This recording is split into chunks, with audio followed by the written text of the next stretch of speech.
Mbote la famille, j'espère vous allez bien partout. Bisika ezwami bino balandi à la grande découverte TV. Les lots tolalité toye la famille. Internet yo ezande likambo. Donc bolala bokola muka dossier mususu eye bolali bolamuki la famille dossier mususu eza eye. Likambo ni ezoleka awa faire ya Innonce Bina Rebochulo. Rebochulo bandeko nanga eza koyinda kuna libale panzani. Libale panzani pona nini? Nani yango wana apanzi libala ya Innonce Bina Rebo?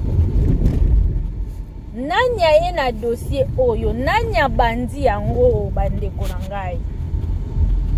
Biso nyonso toyebi Innonce Binde abanda. Innonce Bi abimana Vodacom Superstar. Et après avoir kobimana ekuna tomonaki grand frère na Fally Ipupa o aza le king #1 embrassaki Innonce Bi. Mais tant bakomo vanda na Innonce Bi tomoni Innonce Bi akena eko sangana na bavie musu ya wenge bapesi ba conseil balobi o basengela ekoloba tomonaka boebu. Innonce Bi a changé les côtés. Innonce Bi langage a changé. Innonce Bi a commis ko boudé le king Fally Ipupa. Et lelo kokamwa makambo o touti koyoka bandeko nazotiela bino audio. Nazotiela bino audio biso te batolobi o. Biso pe toyoki ka koyoka.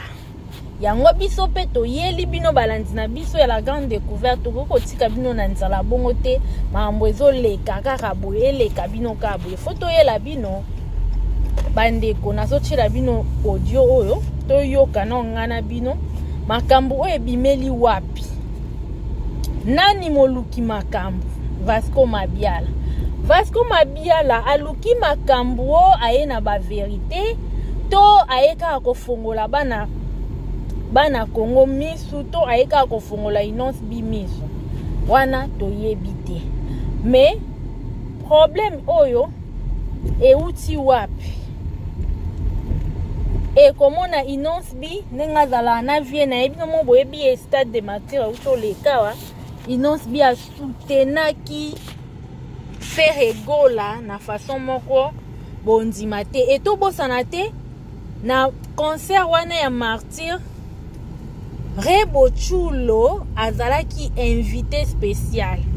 Mais to comprenate Rebochulo na Innonce Bi bakima na bango bakenda na bango voyage eloko nini ekimisaki bango eloko nini ekimisaki Rebochulo chilo soki chulo ngana bino toyebi te. Mais to kamwa Ferregola annonçaki bat na ba conférence de presse na ba conférence de presse na ke Rebochulo ye mutu ako zala invité d'honneur na ye. Alors nini ekimisaki Rebo ngana bino pe toyebi te.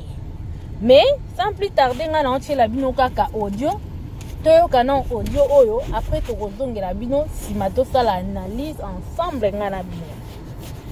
Voilà. Tolanda. Nalobi Rebo aza petit c'est ozo qui poto to produit pour mona loko za kati na ye. Alors to bimseli ndia ka iko na studio Rebo na studio na ye makamu tout a sa plan na ayo kisi biso. Ayo kisi biso ale. Noko mba mo abimi Rebo boka ko liboso abwa ki boko ekangi. Ale noko mba mo ale. Assez capable que non producteur na it donc maison quoi maison donc maison bani tout ça on dit que m'appelle Petchwana on dit que mon Petchwana pas il ne savait pas quand des agents alinga pe Petchwana banda kala mais ba ko za pena place ba ko za pena là bon terme était donc c'est quoi jeune fille mais non quoi yo ki ango na ibisa ondenga mais non pas donc mana Petchango tamuta mboko yo wa quand nous avons les Petchango les Petchango fort allez quand nous avons les Petchango les Petchango fort allez Tando finga inosa bon. Afinga inosa bon. Finga inosa mabe. Finga inosa mabe na epsi mettre deux uniques mettre ouais. Finga albine ni mwana mboko elongi mabe. Tala mwana mboko o muswele libela o kuwane o ta face.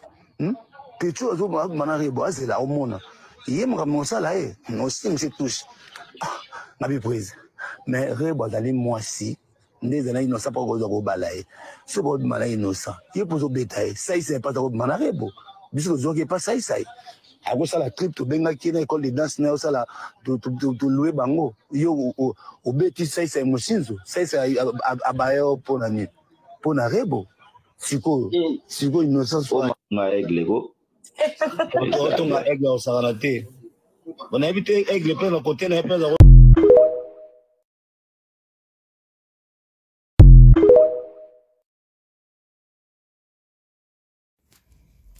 Voilà la famille binomo boucho mona boucho yoka plutôt ba voice eke zongi rebo abimela wa bandeko rebo binomo boyoki rebo abimela pa faire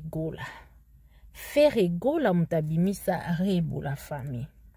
Alors faire gola ata on rebo aye balobi yé muto abandai ko encadrer rebo ya lingaki vraiment bimisa ya koma chanteuse moko ya munene kande bino mo boyebi ba musicien des fois ceux qui bazo babandi na bango mukie et tout balinga toujours ba mata. Alors rebo ya ki pa faire nde muto ayela biso rebo abimisie na miso abato nde à partir a wana inonce bi ayaki komona rebo tanga monie bakompe ko komana bakompe ko solo la etuka ndenge zalaka mais or na ba voice obiso te la famille na ba voice toyoki ke rebo abandai ko bima pe na musicien na biso mwana mboka mais biso to ana ba preuve te Vasco obozo yoka la famille Vasco oyo azalaka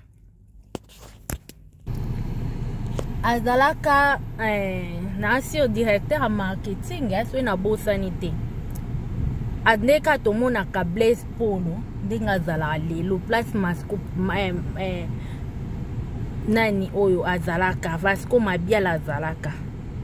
Alors tia ya ko bimisa babiloko oyo pe quelque part so totali bien isa azarte donc veut dire que yé ayebi parce que Vasco azalaki muto a boîte azalaki proche ya faire gola makambo ebele entre bango babandai kobeta na masolo babandai koyeba makambo ebele nde pe lelo tokomona pe Blaise Polo aye na makambo boye seke uti vraiment na kati uti na bureau nde moko Vasco. Alors makambo Vasco aye nango biso tolobi te keza ya solo tolobi pe te keza ya lokuta bango moko nde bayebi place bazali makambo Vasco aye nango eza ya solo to ya lokuta ye mo pe rebo ayebi makambo eza ya solo to eza ya lokuta place baza ba conscience na bango en tout cas ba okosa biso mais ba okosa ba conscience na bango te. Maintenant place tozo comprendre te eza nini eloko nini esali que rebo makambo katango ebimi après tout le monde a boire rebo na Instagram na epo rebo déjà a publié ba photo na na inonce na bébé na bango ba mambo ebele ba sala ba vidéo na bango ya ba réalité des fois même so ke na TikTok la famille au mona ba photo ya ba vidéo ya rebo na inonce et tout mais eloko ekamwisi biso tokende na Instagram a rebo boye bandeko rebo a masqué ba photo nyonso ba vidéo nyonso ya ye na inonce eza souci place siko ezolekela batu yango wana asali yango pourquoi normalement makambo mutu akoyi kosilika so totali bien eza innocent. Pourquoi? Parce que innocent yende babimisi mwasi oyo azalaka na ye ke mwasi moko aza pizza aza ndumba daya kuta abima bimana ba musicien abima bimande boyoki na audio wana. Normalement mutu fa sa makambo rebo asali eza innocent. Mais to kamwe ndenge rebo ake kosala ngo veut dire que ezolakisa entre Rebo na Innocence makambo ezotambola susu malamu te la famille. Yango ezolakisa biso pena ke Rebo na Innocence après avoir koyoka ba audio oyo ba audio ndenge bimi et tout. Donc esali ke yena papa ya mwana nae bazala na moi mécontent moko boye ezala entre bango ou bien toyebi te basali biso base ou soit toyebi pete za kosaleka toyebi te parce que Innocence déjà pour na loba vérité Innocence déjà za musicien moko oyo musique na ebetaka musique na eza international parce que comme on a ba grand oh baza déjà na ba grand oh ya ba musicien na biso congolais comme on a déjà que non to monate musicien mo congolais à part Fali aki ko beta na ba musicien mususu ba invité quelque part ba organiser concert mo bo ba invité ye aki ko beta nesi na ba États-Unis na ba pays mususu non to mona penzati et Innocence lelo c'est total même ba trophée kota ba trophée to mona ke Innocence aza même na ba trophée preuve année autre chose trophée awa ezalaki ba Kofi azalaki nominé ba musicien mususu bazalaki nominé mais ye kaka mutazwa kina Fali Ipupa veut dire que bande comme mususu o baza na bamboka bapaya bayoka ka musique ya Innocence bayoka ngo pinza. Donc pour dire que Innocence côté na epe aza mwana mukie mais aza pe grand pour musique na elukuta mabete ebeta maka eyokanaka et puis bande comme sous étranger bayemba rapé banzembo na ye. Donc comment on a siko marambo boye normalement mobali moko te alingaka ayoka mwasi na ye wana zaka RC ezala nango wana zalaka RC ya mwasi na ye makambo eleka boye passer toujours tango eyaka na mato ya mobali mo boye to mwasi mo boye e créer moi eningisa kaka surtout que soki moko entre bino asignalaka muninga te ko moninga na bando obima susu na mobali mo boye kombone entel avanga na koma na yo parce que ezana basi mususu baloba vérité ke moninga na ndo bima na mobali wana tala boye vérité wana pe la famille et edaka et edande ni jour problème ekwea kokwea omoni ke vérité wana est sauvé pourquoi parce que lobaka déjà yo moko déjà au milieu la livance au lobaka déjà mais tango lobate vérité mo boye ko bima sikoyo eza kola aussi surprendre mutu ozala na en tout cas ça la kaka moi mystique eningisa kaka alors tango eningisa wana soki entre bino mibale boza ba ner solide boza soki ndeni boza ba maîtrise te so bo sale arrière epanzaka pe panzi bino pena mbon ambu pe baby mais bamusu pe babongisaka bakontinue bamusu pe katanaka wana mpona nini mobali omonaki mwasi otrompanga mwasi pa omonaki mobali atrompanga. Donc c'est ça maintenant toyebi te ndeko na biso Rebo est-ce que abetaka déjà lisolo pa innocent ke abimaka na ndeko na biso wana musicien avant aya kozala na kokoma na ye ou pas wana en tout cas toyebi te ndeko na biso Rebo abetela innocent ba moi batu oyo baleka ye wana avant aya kozala na innocent toyebi te parce que tobosana te mutu nyonso na vie azala toujours na le passé mutu azanga le passé azala te wana en tout cas tobosana yango te et Rebo wana kotala eboye aza fille moko nandimi te kakokisi ya ba 28 je ne pense pas nandimi te akokisi déjà ba 28 to ba 29 Rebo peut-être akozala na ba 25 ba 26 peut-être otale boazane jeune fille et coupe na bango pena innocent et kenda na ngo penenge bomona wana kenda mais sauf que makambu oyo ezo risquer epanza bango po déjà na communauté na biso batu balingaka te komona mwa batu moko mibale misatu basangani bazozala bien ezalaka toujours na ba problème o bayaka nango. Preuve ane ndeko na biso Nana Ketchup na Fally boyebi. Nana Ketchup combien de fois bayela biso azala ndumba abimana entel azonga bwena entel combien de fois. Mais jusque là pe biso pe nanto mona ersa Nana Ketchup te. Ata na photo nanto mona ete la famille to loba pe vérité. Nanto mona na biso te. Yazalaka ersa Nana Ketchup. To mona te. Ata na photo. Mais batu bayaka kofinga ye koloba n'importe quoi. Nyonso wana la famille bokanisi batu baloba po nani. Ezala juste po ba panza Nana Ketchup na Fally Ipupa. Yango moni bayaka nango. Fally Ipupa so pe so kaza mobali mo boya zanga na maîtrise soki nde nini. Eza biloko oyo mibali o bazala na maîtrise te. Mibali oyo bazala quand même susu na bazala na confiance ya basi na bango te. Akoyoka biyoka yoka bonga osani. Omona bwe pio libale panzani. Mais Fally Ipupa na Nana Ketchup to yebi ti lelo baza toujours balenda. Abutu moi ekota ke bimi. Ngana bino to yebi la famille. Maintenant Innonce rebo côté na ndenga longoli ba photo ya Innonce mbongo. Est-ce que problème ni nezole ki la bango? Est-ce que bakozala kaka ensemble toté? Likolo nango toki rebo abima apena ba mécène toki rebo autai kobeta concert na Braza. Concert moi auto beta je crois 2 ou 3 jours passés boy. Après avoir kobeta concert wana rebo ye na mbongo asombeli Innocent mutuka. Akambo eza la famille. Asombeli Innocent mutuka. Asombeli Innocent montre.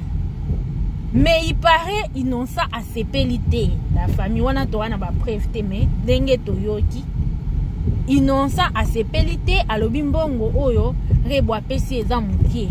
Siko to comprendre te.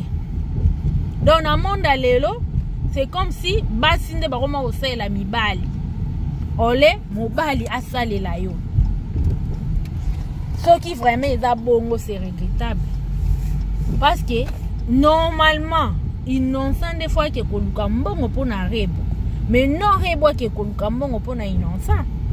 Rebo akoki koke luka mbongo pona mwana, oui. Parce que yé pas un maman. Mais non pona Innocent. Ce qui vraiment est bongo il est que la biso la famille. Et que la biso, s'il vous plaît, bon likez.